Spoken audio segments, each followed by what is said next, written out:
चले भाई, अब मेरे ख्याल में शुरू कर दें, मजीद देर सही नहीं।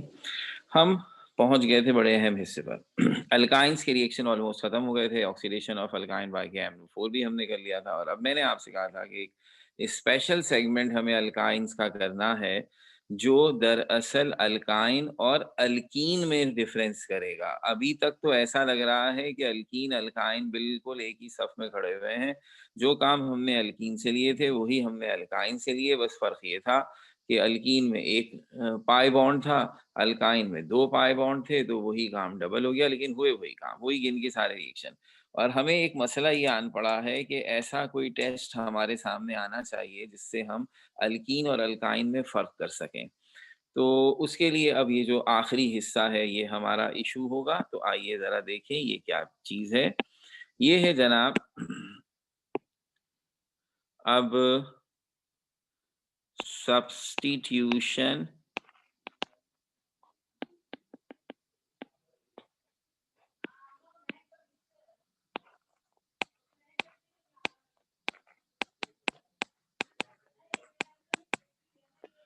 substitution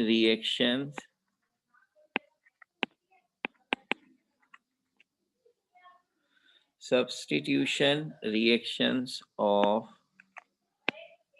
alkynes।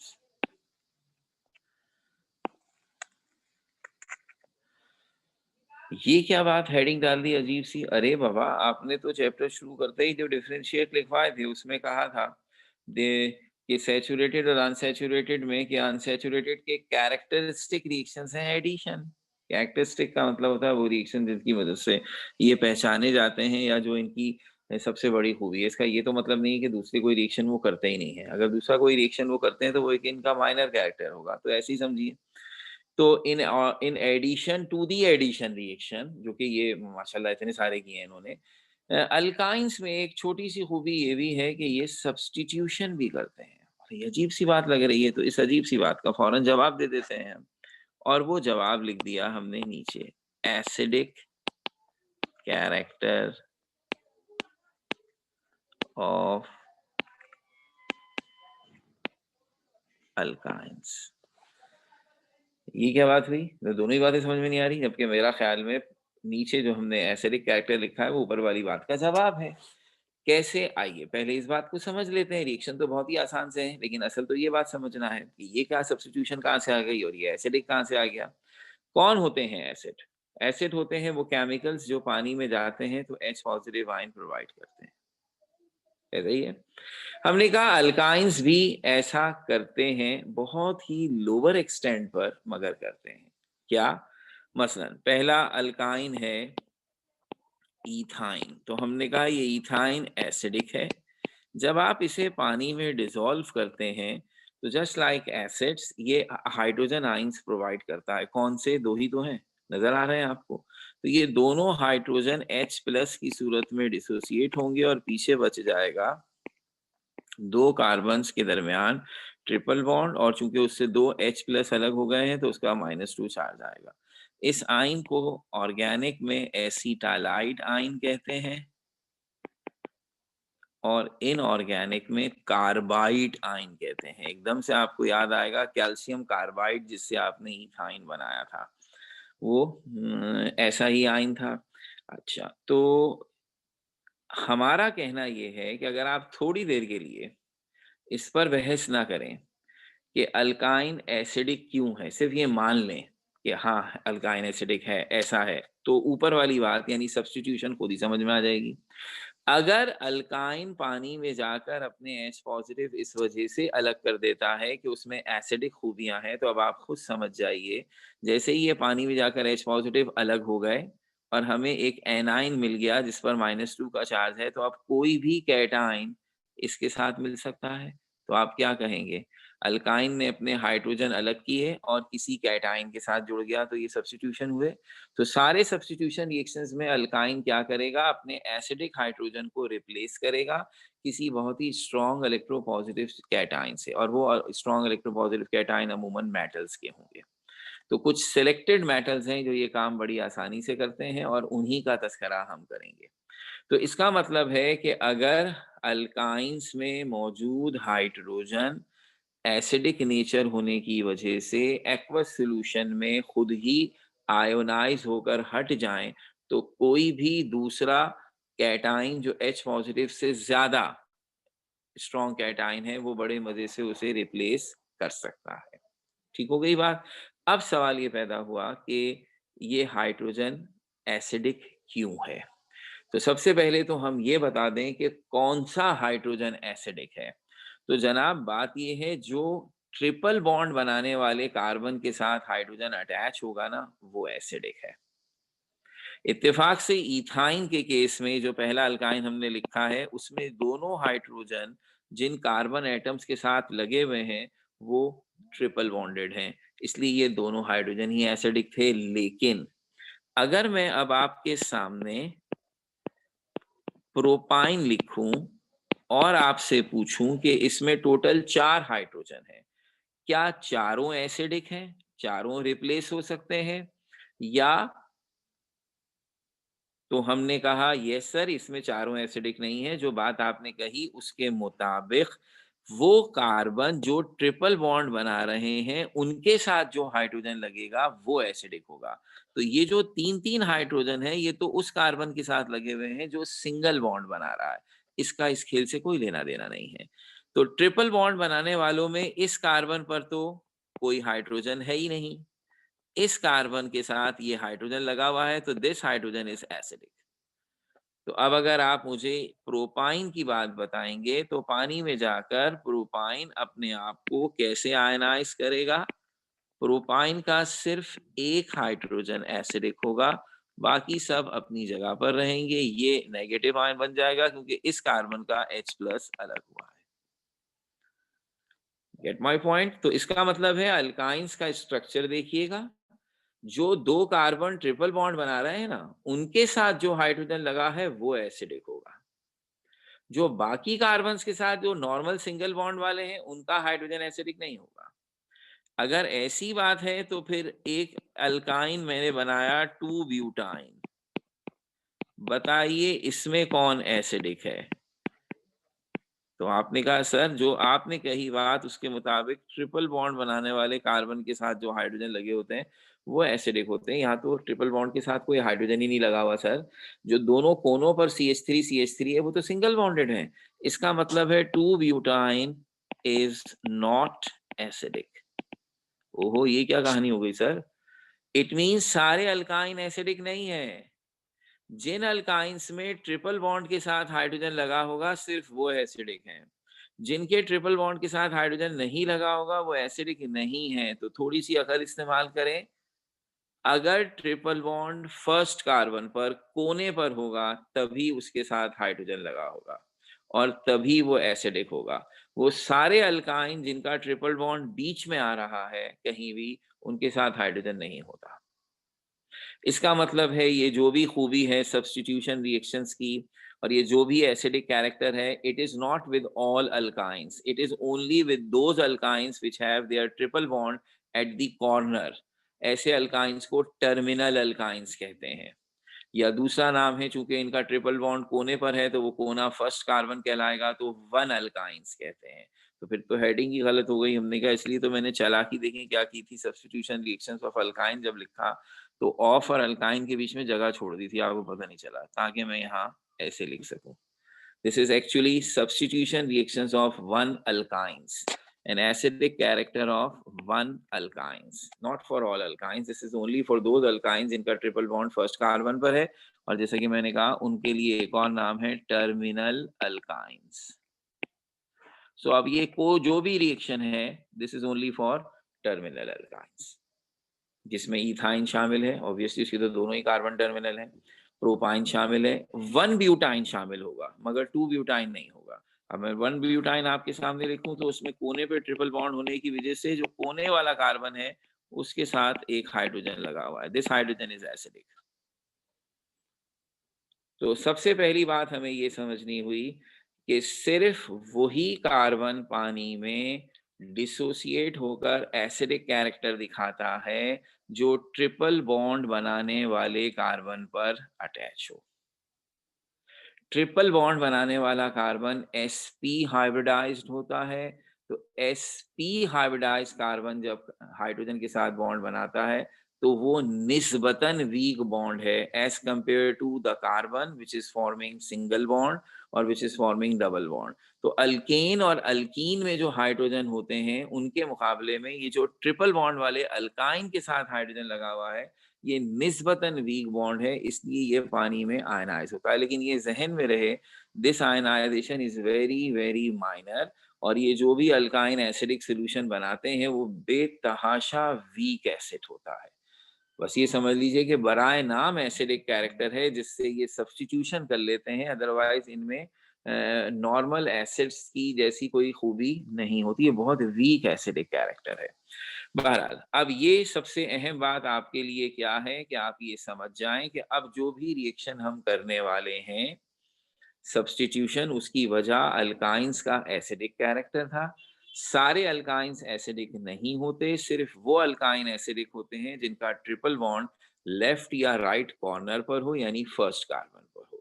उसके साथ जो हाइड्रोजन लगे होंगे यानी ट्रिपल बॉन्ड बनाने वाले कार्बन के साथ सिर्फ वो सब्स्टिट्यूट होंगे, वो रिप्लेस होंगे, बाकी का हाइड्रोजन रिप्लेस नहीं होंगे।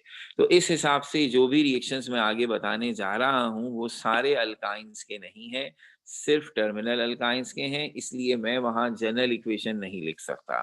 तो मैं वहां इथाइन की एग्जाम्पल से रिएक्शंस को कोट करूंगा। सही हो गई बात? इस तरह एक छोटी सी और आसानी हो गई और वही काफी है हमारे लिए। ठीक है, तो अब हम रिएक्शन की तरफ आते हैं। पहला रिएक्शन है सब्स्टिट्यूशन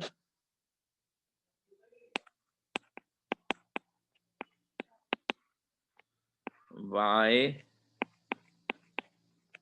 सोडियम।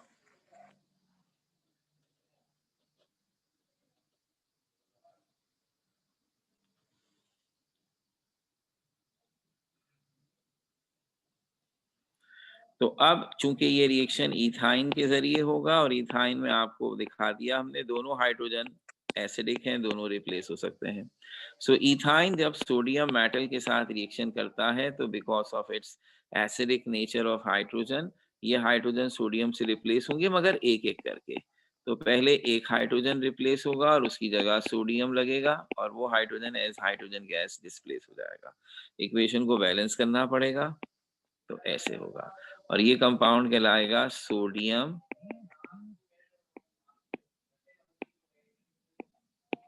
एसिटालाइट।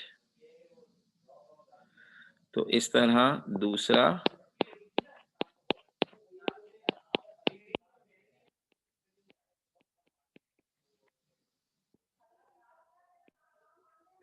अब दूसरा सोडियम हाइड्रोजन भी रिप्लेस हो गया और अब ये हो गया जनाब ऐसे। तो ये कहलाता है डाई सोडियम एसिटालाइट।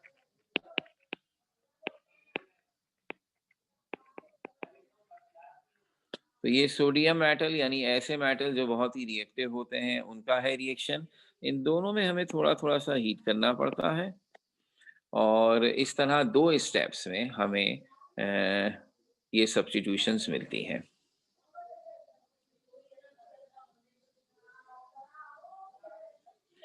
अच्छा, इसमें अगर आप चाहते हैं कि ये रिवर्स हो जाए, मिसाल के तौर पर अगर हम ये जो डाई सोडियम एसिटालाइट है इससे वापस इथाइन मिल जाए, तो आपको याद आएगा कि जैसे कैल्शियम कार्बाइड की हाइड्रोलिसिस करके वापस इथाइन मिलता था, तो इसी तरह अगर ये दोबारा किसी और स्ट्रॉन्ग एसिड से रिएक्शन कर ले तो सोडियम इसको छोड़कर उस स्ट्रॉन्ग एसिड के साथ रिएक्शन कर लेगा। जैसे if die sodium acetalide reacts with HCl, it forms ethyne again. तो अब अगर आप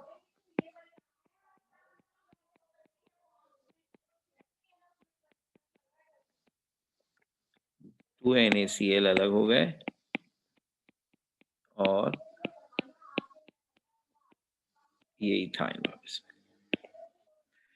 ये पहला सब्स्टिट्यूशन है सोडियम के साथ, जो 2 स्टेप्स में हुआ पहली बार। और अगर आप चाहें तो वापस HCl से रिएक्शन करके बैक टू द पवेलियन आ सकते हैं, दोबारा आपको इथाइन मिल सकता है जिससे हमने रिएक्शन शुरू किया था। दूसरा रिएक्शन सब्स्टिट्यूशन में वो है सब्स्टिट्यूशन बाय हैवी मेटल्स। अब हैवी मेटल्स में दूसरा जो रिएक्शन है उसमें एक मेटल है कॉपर और एक मेटल है सिल्वर। दोनों के दोनों इन हाइड्रोजन्स को रिप्लेस कर सकते हैं। तो पहले कॉपर की बात कर लेते हैं। तो अगर हम इथाइन का रिएक्शन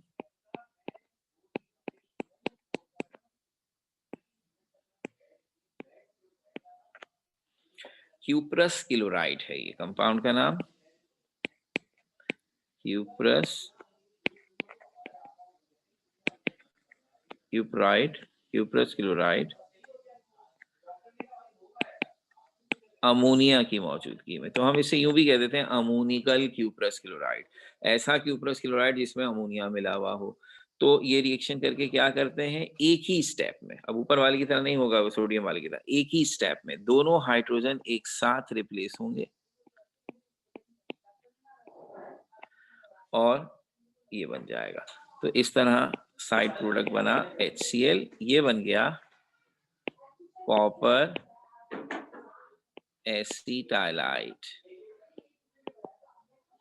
अहम बात यह है कि ये कॉपर एसिटाइलाइट रेड कलर का होता है। This is red solid. ऐसी काम आएगी ये बात आगे भी, तो याद रख लीजिए। कॉपर जो है ट्रांजिशन मेटल है। चैप्टर 1 में एक बात पढ़ी थी कि ट्रांजिशन मेटल्स की वेरिएबल ऑक्सीडेशन स्टेट होती है, एक से ज्यादा कैटायंस होते हैं। तो अगर कॉपर +1 चार्ज रखे तो इसको कहते हैं क्यूप्रस और इसका कलर रेड होता है। और अगर कॉपर का चार्ज +2 हो तो इसे कहते हैं क्यूप्रिक और इसका कलर ब्लू होता है। ये बात याद रखेंगे, आगे भी कई जगह काम आएगी। तो फिलहाल इस रिएक्शन में क्यूप्रस क्लोराइड इस्तेमाल हुआ, वो भी क्यूप्रस है, उसमें भी कॉपर का चार्ज +1 है और ये पानी में सॉलेबल है। तो ये लाल रंग का सोल्यूशन है। जब ये इथाइन से रिएक्शन करता है अमोनिया की मौजूदगी में तो सब्स्टिट्यूशन करके ये इनसॉल्युबल कॉपर एसिटाइलाइड बनाता है, जो रेड कलर का सॉलिड या रेड प्रेसिपिटेट की सूरत में बनता है। क्योंकि इसमें भी कॉपर का चार्ज +1 है, वो भी क्यूप्रस ही है, इसलिए लाल रंग ही हमें मिलेगा। दूसरा रिएक्शन है सिल्वर। उसके लिए हम यही इथाइन लेते हैं और इसका रिएक्शन करवाते हैं सिल्वर नाइट्रेट के साथ AgNO3। सिल्वर नाइट्रेट अमोनिया की मौजूदगी में। इधर भी यही होता है, एक साथ दोनों हाइड्रोजन रिप्लेस होते हैं और दोनों की जगह पर सिल्वर लग जाता है। साइड प्रोडक्ट HNO3, ये कहलाता है सिल्वर एसिटाइलाइट और ये भी वाइट कलर का सॉलिड है, रेड नहीं है ये, अब वाइट है, मगर है ये भी सॉलिड, यानी ये इनसॉल्युबल प्रेसिपिटेट की सूरत में बनता है। अब रिएक्शन तो बड़े आसान है, सिर्फ सब्स्टिट्यूशन कर दिया आपने एसिडिक हाइड्रोजन की। इंपॉर्टेंस सुनिए क्या है। क्या ऐसा कोई रिएक्शन अल्कीन में हुआ था? नहीं सर, अल्कीन ने तो सब्स्टिट्यूशन करनी ही नहीं थी। तो ये दोनों के दरमियान पॉइंट ऑफ डिफरेंस बन गया। 3 रिएक्शंस बेसिकली पढ़े, एक सोडियम के साथ, वो बेशक 2 स्टेप्स में था, और फिर कॉपर सिल्वर। तो सोडियम वाले रिएक्शन की इसके अलावा और कोई अहमियत नहीं थी कि वो एक सब्स्टिट्यूशन रिएक्शन है, दैट्स इट। वहीं जितनी बात हुई खत्म हो गई। इन दोनों की एक एक्स्ट्रा अहमियत ये है कि इनके रिएक्शन के नतीजे में कलरफुल चीजें बनती हैं जो नजर आती हैं। हम लाल रंग का सोल्यूशन यूज करते हैं, उससे लाल रंग का सॉलिड बन जाता है, या हम ट्रांसपेरेंट सोल्यूशन यूज करते हैं, उससे व्हाइट कलर का सॉलिड बन जाता है। ये वो चीजें जो आंखों को दिखाई देती है। इसलिए reaction with copper cuprous chloride and silver nitrate, ये दोनों रिएक्शन अल्काइंस के सिंपल केमिकल टेस्ट में इस्तेमाल होंगे। कौन से अल्काइंस के? जो टर्मिनल अल्काइंस हैं, जैसे इथाइन। तो अब अगर इम्तिहान में ये सवाल आए कि आप सिंपल केमिकल टेस्ट बताइए इथीन का और इथाइन का, तो इथीन क्यूप्रस क्लोराइड या सिल्वर नाइट्रेट से रिएक्शन करके कोई व्हाइट या रेड कलर का सॉलिड नहीं बनाता, लेकिन इथाइन बनाता है। इसी तरह ये सवाल यूं भी आ सकता है कि आप 1 ब्यूटाइन और 2 ब्यूटाइन में सिंपल केमिकल टेस्ट बताइए। तो 1 ब्यूटाइन जैसा कि मैंने बताया वो एसिडिक है, वो ये रिएक्शन करेगा। 2 ब्यूटाइन एसिडिक नहीं है, वो ये रिएक्शन नहीं करेगा। तो ये जो सब्स्टिट्यूशन रिएक्शन मैंने इथाइन के साथ शो किए हैं और उससे रेड सॉलिड बनाया है, ऐसा ही रेड सॉलिड हर उस सॉलिड के साथ बनेगा, हर उस अल्काइन के साथ बनेगा जो एसिडिक होगा। और कौन है एसिडिक हाइड्रो अल्काइंस जिनका ट्रिपल बॉन्ड फर्स्ट कार्बन पर है। तो अब ये रिएक्शन इस तरह भी पूछे जा सकते हैं कि सिंपल रिएक्शन बता दीजिए, लेकिन ज्यादातर इनका तरीका पूछने का है कि इसको हम सिंपल केमिकल टेस्ट में यूज करते हैं। तो मैं वो लिखवाता हूं ताकि आपको जरा भी परेशानी ना रहे। तो इम्तिहान में अगर सवाल आ जाए, give the simple chemical test to distinguish between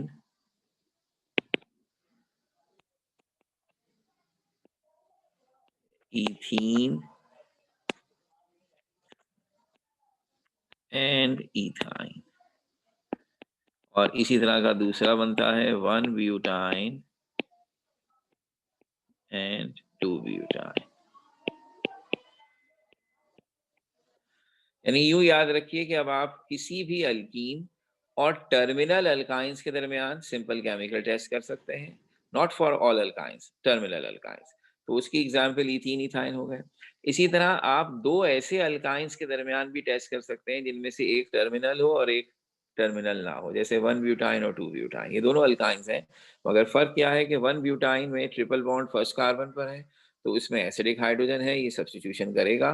2 butyne में ट्रिपल बॉन्ड बीच में है, उसमें एसिडिक हाइड्रोजन नहीं है, वो सब्स्टिट्यूशन रिएक्शन नहीं करेगा। और मैं दोनों को लिखा के दिखा रहा हूं ताकि कोई कंफ्यूजन ना हो विद इक्वेशन। तो सबसे पहले इथीन एंड इथाइन। तो हमने कहा if ammoniacal cuprous chloride is treated with both ethene and ethyne, no reaction will take place with ethene, but red solid is formed with ethyne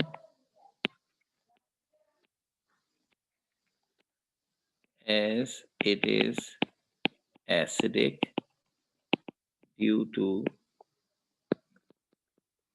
following reaction।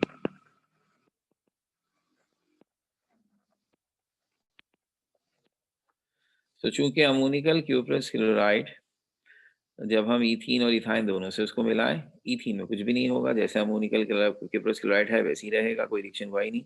लेकिन ethyne के साथ वो red colour का solid बनाएगा, नजर आएगा आपको।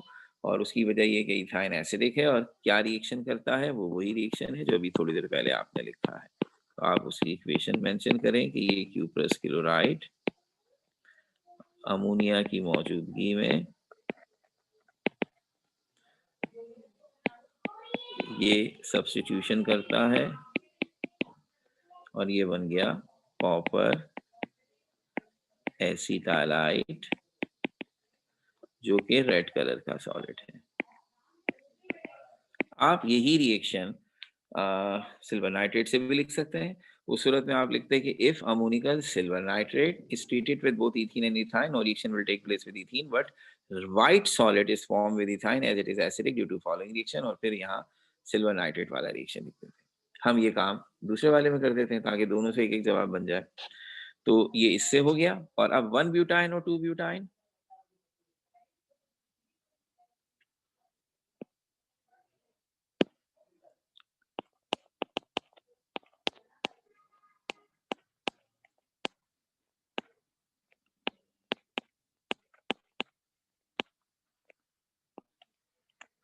1 butyne and 2 butyne. अब हम यहाँ पर कहेंगे 1 butyne is terminal alkyne and is acidic in nature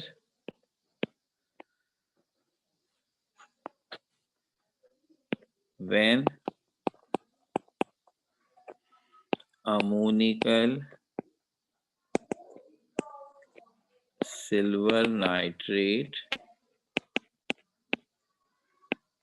reacts with 1 butane,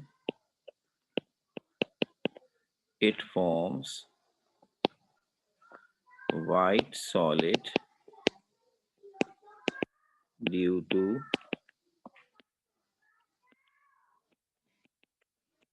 following reaction। अब ये है आपके पास 1 ब्यूटाइन।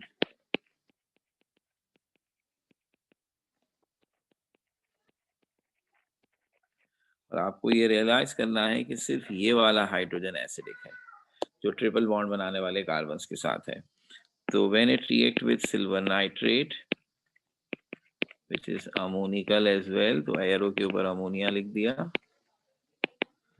तो अब इसी हाइड्रोजन की जगह पर सिल्वर लग जाएगा, बाकी कोई फर्क नहीं पड़ेगा।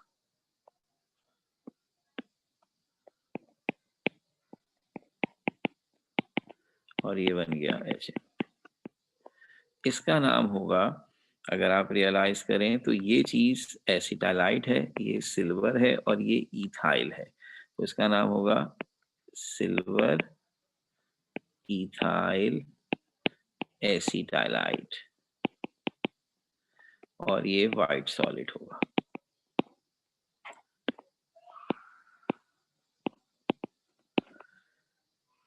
फिर हमने कहा एस 2 ब्यूटाइन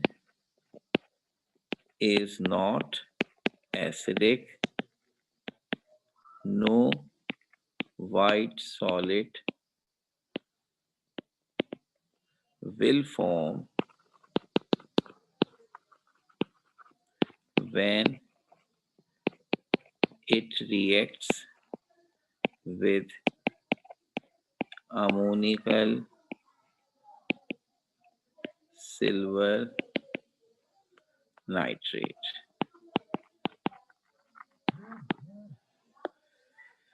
इस तरह ये आखिरी रिएक्शन और इसकी अहमियत दोनों चीज़ें आपके सामने मैंने कोट कर दी कि सबसे ज़्यादा इम्पोर्टेंट बात इसमें थी यही कि आप ये रियलाइज करते कि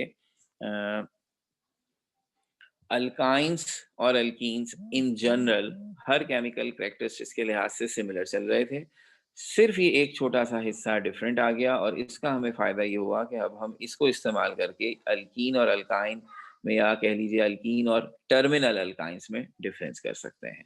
तो इससे जितनी भी बातें बन सकती थी वो मैंने सारी आपके सामने बता दी। तो ये हमारा अल्काइंस ऑलमोस्ट हो गया। ऑलमोस्ट इसलिए कह रहा हूँ कि अब वो एक रिएक्शन तो हमें याद ही है, उसकी फॉर्मेलिटी कर देते हैं ताकि किसी को भूला ना हो कि एक रिएक्शन और होता है जो हमने हर हाइड्रोकार्बन में लिखा है और वो है कंबस्शन। चूंकि वो रिएक्शन जैसा अल्केन में था वैसा ही अल्कीन में था और वैसा ही अल्काइन में आ गया, भूले ना आप।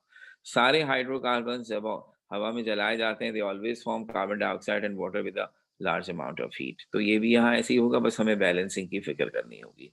तो अगर मेरे पास है इथाइन जिसका फॉर्मूला है C2H2, आप चाहें तो स्ट्रक्चर भी लिख दें, कोई फर्क नहीं पड़ता, बैलेंसिंग में आसानी रहेगी इसलिए मैंने ऐसे लिखा। तो ऑक्सीजन से रिएक्ट किया, इक्वेशन तो फिक्स है, कार्बन डाइऑक्साइड और पानी बनेगा और चाहे तो लिख दें हीट भी बनेगा। असल चीज है बैलेंसिंग, और उसमें भी मैंने आपको ट्रिक बताई थी, या तो सीधी सीधी बैलेंस हो जाएगी या पूरी इक्वेशन को ट्वाइस करना पड़ेगा। तो आप सबसे पहले कार्बन बैलेंस करते हैं, तो रिएक्टेंट में 2 कार्बन है तो प्रोडक्ट में भी 2 हो गए। फिर हाइड्रोजन बैलेंस करते हैं, इत्तेफाक से वैसे ही बैलेंस है, फिर ऑक्सीजन करते हैं। जब हम ऑक्सीजन पर आए तो हमने देखा कार्बन डाइऑक्साइड में 4 ऑक्सीजन है इस वक़्त और वाटर में 1, तो ये हो गए 5। ऑड नंबर में ऑक्सीजन आ जाए तो वो O2 से तो मैं नहीं ला सकता, इसलिए मैं पूरी इक्वेशन को ट्वाइस करता हूँ, तो दैट्स इस यहाँ 2 लगा दिया और अब यहाँ पर 4 हो गया, यहाँ पर 2 हो गया और यहाँ पर 5। ये इक्वेशन बैलेंस हो गई। इसी तरह अगर मेरे पास होगा प्रोपाइन, प्रोपाइन का ये स्ट्रक्चर है, आप इसे ऐसे लिखें या फॉर्मूले की सूरत में लिखें, इक्वेशन बहरहाल ऐसी ही होगी। तो इसमें कितने कार्बन है? 3, तो मैंने यहाँ 3 कर दिए। इसमें कितने हाइड्रोजन नजर आ रहे हैं? 4, तो यहाँ पर मैंने 2 लगा दिया। अब ऑक्सीजन कितने हो गए? 3 2 ज़ा 6 और 2 8, तो यहाँ पर 4 आ गया। एक इक्वेशन सीधी तरीके से बैलेंस हुई है और एक इक्वेशन में ट्वाइस करना पड़ा। अब अगर आप चाहें तो इसी तरह की और भी प्रैक्टिस कर सकते हैं। ये अल्काइंस के तमाम रिएक्शंस हो गए। इसके मुतालिक चंद छोटी-छोटी सी बातें और